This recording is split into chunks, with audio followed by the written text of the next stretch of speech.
Welcome to Wake and Wellness TV. I'm your host, Alonta McPherson, and today we are going to have an elevated discussion about value, but we're going to have the conversation that nobody else is having about value, which is, I guess we're going to have to wait and see and dive into it. So, we are going to be introduced into what value is through an old paper that I wrote in, when was that? October of 2014. So this lets you know that this has been at the heart of what we are really here working on and trying to help you integrate here at Waking Wellness. And so I am very excited to dive into this. It is with a painter that most people love, Vincent van Gogh.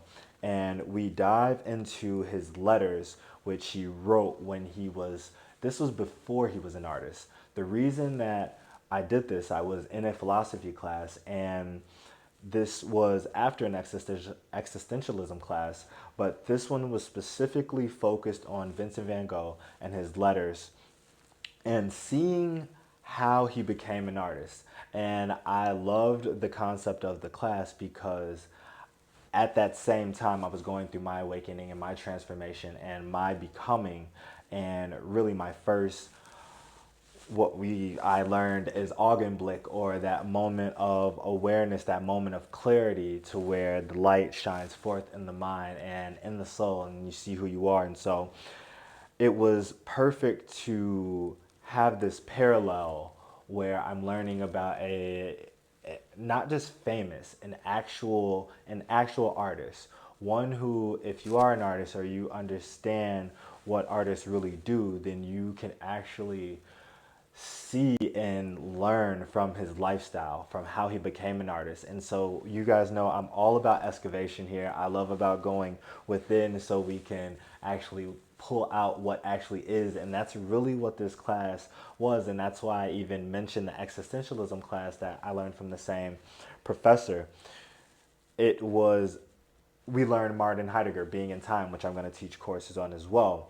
It was amazing to see how both of these things, that I was going through this in my awakening. And so both of these things, Martin Heidegger, Being in Time, created the framework for what it meant to actually be present in the now and actually do the things that I talk about when we go over the Antakarana and actually opening up, going into the heart chakra, living in the heart, accessing the fifth dimension, actually experiencing joy, self, Atman, all these, more than just concepts, but all of these concepts that we explore specifically here and focus on. It was beautiful to have both of these classes like at the same time, really, and see how when we talk about the soul, when we talk about becoming, when we talk about gold, or we talk about source, all of these things, love, all of these things, awareness, all of these things are as one.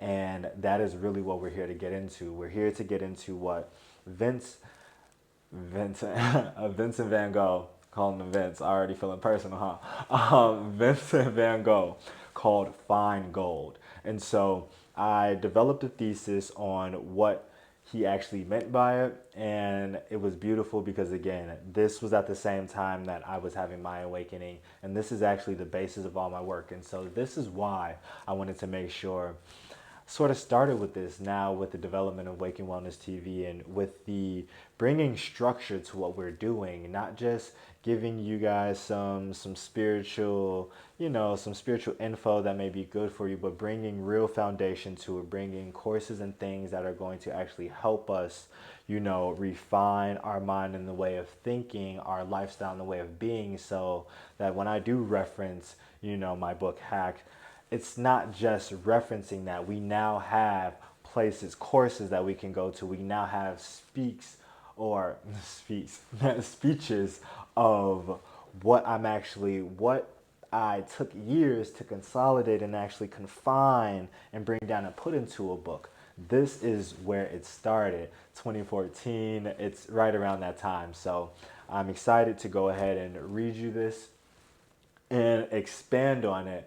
But I have a paper which really is the expansion of it. But I'm going to give you guys the intro so that we can understand what I mean by value, what we mean by fine gold, and what really we all should start understanding as value. And what I did was actually called a reevaluation of value. That's what this is actually about. It's gold, a soulful quest. That's going to be the expansion, a soulful quest of value, which, all right, time to dive into the paper. The main focus of my research so far has been identifying the letters that Vincent van Gogh referenced for fine gold.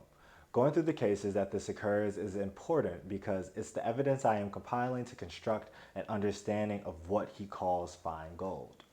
I have gathered sufficient evidence to make my claim that fine gold is that containing real value, transcending monetary value, resulting in a greater soul development. It ultimately is a never-ending transmutation of our soul into a greater state of being by becoming a more expanded form of love.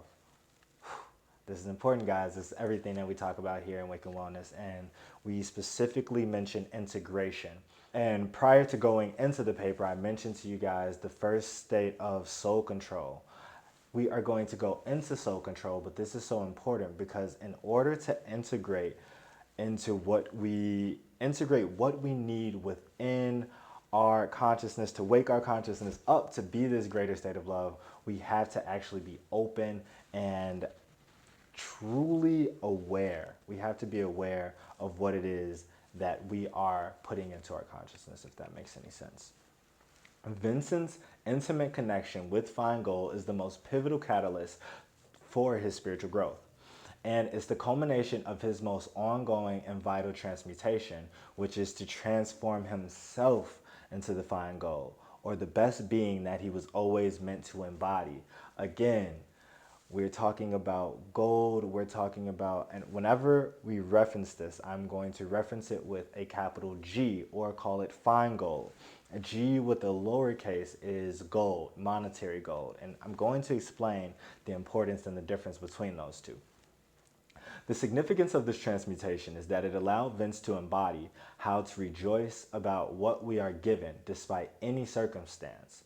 At the heart of this, it is known as detachment, consciously practiced by meditative thinkers and sought. I'm going to stop there. I typically make the distinction between meditative thinking and logical thinking. That is something that I took that dialogue from Being in Time, Martin Heidegger, to emphasize the two different ways of thinking, not just thinking in a straight, let's say, straight, direct, linear, almost giving the dichotomy of the way that the brain thinks, but meditative being a much more thoughtful and deep. You can think logically or add logic when you're going into a very deep meditative way of thinking. But typically people, when they're thinking logically in the way that I'm referencing, do not give way to the meditative thinking that is necessary to unlock these heightened states of being and awareness, which elicits or is that state of being that we are referencing here. So, because acceptance of life and suffering is eternalized once embodied, this allows humans to see within deep pain lies an even greater joy. Therefore, melancholy is the greater revealing state, and fine gold as it creates more developed character to stay rejoicing and loving in the face of adversity. This is what liberates him to see with clarity of how to become the gold, and to only do so by being humble and appreciative. Again, we're talking about specific states of being and how to elicit these states. We're going to go into speaking about moods, which we also talk about in the Heidegger Being in Time, because he talks about being thrown in. We are thrown in the world. No matter when we come out of one thing, we're already in another thing. If I just got done doing basketball, now I'm driving to go back home. Once I get back home, then I'm walking up the stairs. Then after walking up the stairs, I'm in the shower. We are always thrown into these. The thrownness means that we are never not pretty much in that motion and within a world. And so it's important because we start to look at what that means. And again, we get down to relationship. How do we relate to the world, because when we see that, then we start to see how we are. And once we start to see how we are, we can start to reconstruct ourselves through altering that relationship. To further develop my understanding of Feingold, I dissected the poems and literature that he reads and refers to as Feingold. Vincent van Gogh was very specific in developing ascesis, which are spiritual exercises. It's like going to the gym, but for your spirituality, for your soul, and working it out, whether that's asking yourself a question such as, if I could live this life again, would I, but I had to live everything and do everything exactly the way it was over, would I do it again? Asking yourself that, and not just like popping it into your head and then going about your day, but asking yourself in a way that, again, you meditate on that. You learn how to move out of logical thinking, and you say, let me interact with it this kind of way. Let me think about it this kind of way, and start to feel it out and start to understand how to merge the intellect, the instinct, and start to understand how those cultivate wisdom and insight. Again, I'm talking about things that are innate to soul control and who we are. And we're also going to dive into these things again in the reading of esoteric psychology, because I'm doing my best to diligently fuse all of these perfectly, and I almost don't have to do anything, because source is intelligence and is going to make sure that it happens perfectly. So I went through these poems and the literature that he read to and refers to as Feingold, so that we could get an understanding of what it is, of his refinement of this definition, really, just to get that idea, construct it, and it's sorry, to get an idea of how his construct of Feingold is molded with Feingold that always follows after. We're going to talk about that. He mentions a few times how an interaction with Feingold ends up leaving things as Feingold. And that's beautiful. It's like love begets love. Like it's a very powerful, it's a very powerful statement. His spiritual progression is blatantly shown by noting by noting what values and asceses and lifestyles he sees most important to cultivate. I also recently mentioned to you guys that somebody told, or I was watching Gaiam, and someone said that the Sanskrit word, and I did not know this, but obviously I knew this writing this in 2014, right? It's like, it's 9 years later. The word meditation in Sanskrit means cultivate. And I'm always saying how meditation is, you can do this anywhere. You can do it driving. You can do it talking with someone. You can do it watching a show. You can do it anywhere if you learn how to train yourself. Like I said, it's those two different modes of thinking, logical, meditative. When you learn how to meditatively think, you can still think logically while meditatively, but you start, that logic is much different than that other A to B, very rigid type of logical thinking. This meditative thinking is one that allows you to entertain ideas that you may not even agree or disagree with. You start to learn how to use your mind and how to sit within a space and allow things to be as they are. And that is one of the key components of meditative thinking. And you'll start to see some things awakening within. You'll start to see that you see trees different than you actually used to see them. You'll start to see, as you look at people, that they actually, you'll start to see some things start to ripple and break through our normal illusions of how we typically see things. When you really decide to be a part of what is going on in the moment, you'll start to see how this all matters. And again, this comes from cultivation. And what happens when this cultivation comes to this point is just like a flower that is, it's time for it to bloom. It's no longer able to stay how it is. And when it blooms, you will see the beauty that is within. And that is awareness itself. And what happens is it just keeps blooming upon itself. It's really the flower of life expanding. It's so beautiful. The fruit, or the seed expanding to the fruit, to the flower, it's to the tree. It's so beautiful.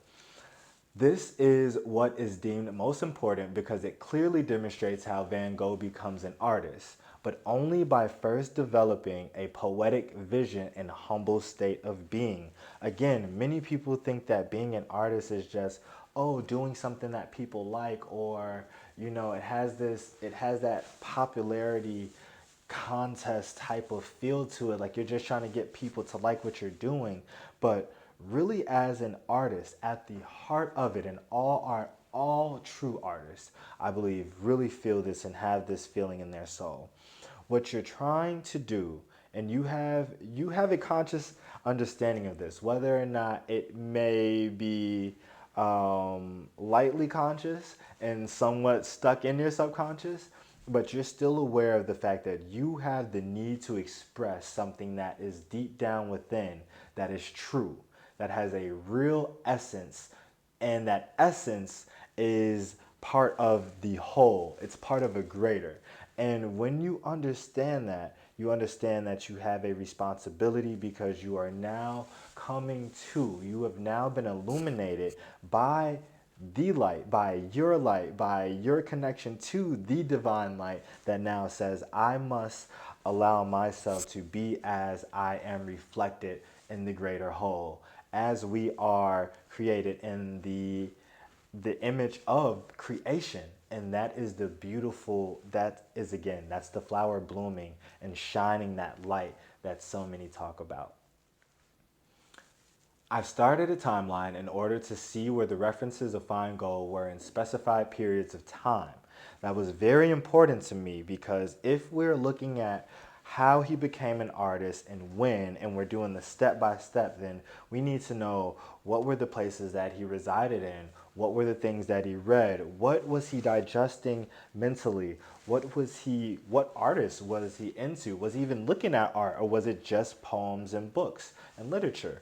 What were the makings of this being that decided that they wanted to become an artist? And what I loved about Van Gogh is he said that what his intentions were to do as an artist was to move someone, but by doing so at that, pretty much he said at a quantum level, he said at that pivotal, the smallest, most minute level, by stimulating their sacral chakra. And he said the sacral, understanding that he needed to penetrate that and go within that, excuse me, not the sacral, the solar plexus. By going in the solar plexus and stimulating that energy center and getting people to then go and move and go into the world and decide that I want to put this being out into the universe, this way of being, this form, and it all comes from here, but we are moved from within.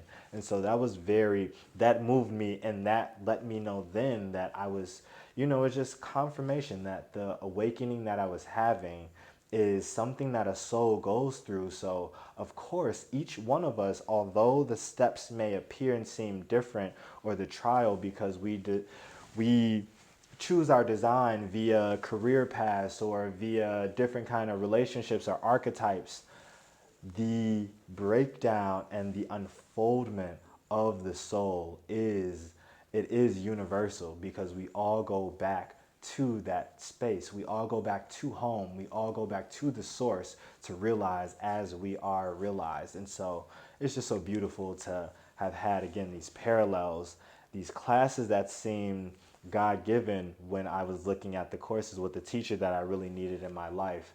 And as I was having a blatant awakening with no one else that I could really even say some of the things that I was having unfold within my consciousness.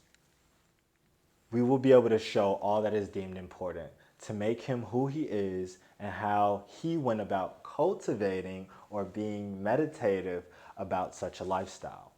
The construction and my interpretation of the timeline is where I am now, to build connections in comparison of what occurs at the different stages of his growth. And so that was my intro to my teacher, Dr. Green, in our Letters of Van Gogh course, and the intro to what value is, to what gold is, to what soul is, to what, as Vincent van Gogh calls it, the miraculous, the boundless, and the timeless. We all know that we all know this, we all know these things as souls having a human experience. When we get in tune with our soul and we have our ego submit and bow down to our soul and actually move in harmony with it, then we actually start to understand how we are the miraculous, we are the boundless, and we are the timeless within. And that is what we are actually expressing. And so I'm very excited for you guys. I'm excited to share with you guys my paper and my expansion of what value is in the beginning of what was and has always been my journey and my conscious awakening. And we're going to have so much content and material coming out of this. That's why I wanted to share this with you, because this is our foundation. This is where we begin. This is where I can say I began and my roots began. So let's get ready for this excavation, guys. Gold, a soulful quest for value, or better yet, known as a reevaluation of value. Vincent van Gogh became an artist through a consciously developed spiritual transmutation that was carried out through a refinement of a spiritual diet, which is what he became intimate with throughout his life for the sole purpose of developing his soul in order to become an artist. We all know that people, or those that are successful, say that you need to make sure you're putting all your energy into that one thing. What is it that you are really, if you're a basketball player, everything that you do revolves around that. The people that you hang out with have to make sure that they're not jeopardizing what you're doing in that. The food that you eat have to make sure that you perform your best. The hours that you sleep need to make sure that they are optimal, and making sure that you are waking up well rested and able to function as well as you possibly can. And so we all know that that is the actual key to success, making sure that all of our actions, our thoughts, and our being is in alignment and harmony with what it is we are desiring at the core. Vince's most pivotal catalyst was, or within his spiritual diet, is his disseverance, his ability to get close to things, intimate. I love the word disseverance because it really allows, and that's another term from being in time that I learned. Disseverance is the ability to get close, to get intimate with. And what we also learn with being in time, relationship is everything, right? That's what I keep harping on. And so if that's the case, what we care about will show us what we are, will show us and reflect exactly what kind of being we are. And so that relationship says the most about us. And that's why this is so beautiful. And I love the analogy that I just brought up about that athlete. Whatever it is that you're desiring, we must make sure that all of our actions, all of our thoughts, and again, all of our being is aligned and in harmony with that, to make sure that that success will actually bear the fruit that we desire. Vince's most pivotal catalyst within his spiritual diet is his disseverance between that which he calls fine gold and upholds many forms, such as books, people, and nature. Gold, in its alchemical sense, alludes to the ability to transmute, and the more Vince got close to gold, the more his perspective was remolded to pinpoint value. Soul development was a prerequisite. Again, I'm going to say that soul development was a prerequisite for Vince to become an artist, so that he could mentor someone else to become attuned to the most intense and blissful contemplative states. He had to learn how to create a lifestyle that would facilitate an intense stability. I want to stop there. He had to learn how to create a lifestyle. What else is the utmost form of creativity than creating a lifestyle? Not creating a painting or creating something that we want to call art, but a lifestyle. That has to be the most beautiful sense, or most, if we have to use the term that I don't want to use it, flattering sense of, or closeness that we can be to source, to God, to the creator, to co-create and do so in an imitation of his creation, to actually show the honor and love that we respect for the ability to even do so. And have that, again, disseverance, that ability to get intimate and close with what it is that actually matters, That's beautiful. So, how to create a lifestyle that will facilitate an intense sensibility to perceive what he called the miraculous for himself before teaching another.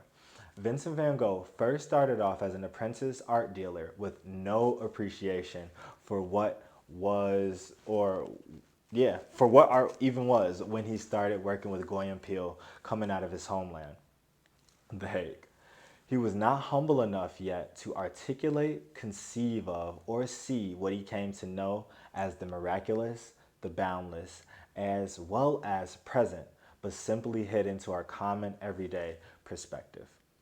Vince would pursue artists and poets that revealed this phenomenon through refining the viewer's mindset when paying attention to the details. And again, I love that because he's making sure that he's crafting this lifestyle, and to do so he's finding people, he's allowing his consciousness to stay open to these things that he knows are going to allow his mind to think in these ways. Again, if you want to become gold, you want to be fine gold, what else better to do than to rub or bump shoulders with the masters, the ascended masters, and those that are actually in tune with what fine gold is.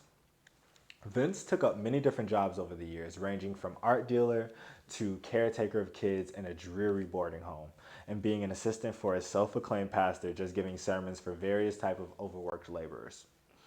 Many of the jobs were obtained by going to a new land, and each one came with different tasks, causing his focus to shift. I love that he kept switching that terrain, and that was something that we really focused on in the course was when you shift terrain, there's so much that comes with it. It's pretty much like you're washing and you're starting a whole new game over. You have to learn, is it always hot all the time? Is it cold all the time? That kind of thing. And when, especially back then, Vince was walking, and we're going to go into this, taking long walks to work in the winter. He almost died as well. It's amazing to see how switching all of these different positions as well as homelands or places, terrains to call home, gave him, they're all part of what created the artist and created the gold that he was seeking to become, and he eventually did. That's beautiful. He traveled to various lands that possessed essential characteristics that each play vital roles in his transmutation, creating a more versatile, intimate, and understanding relationship with fine gold, or what he would come to deem gold. Traveling was Vince's quest for value and allowed him to see art for what it truly is, and ultimately attuned him to see life as the indescribable and miraculous art that can only be freed or justly expressed through poetry, seen through the humble eye, and felt through the simple lifestyle.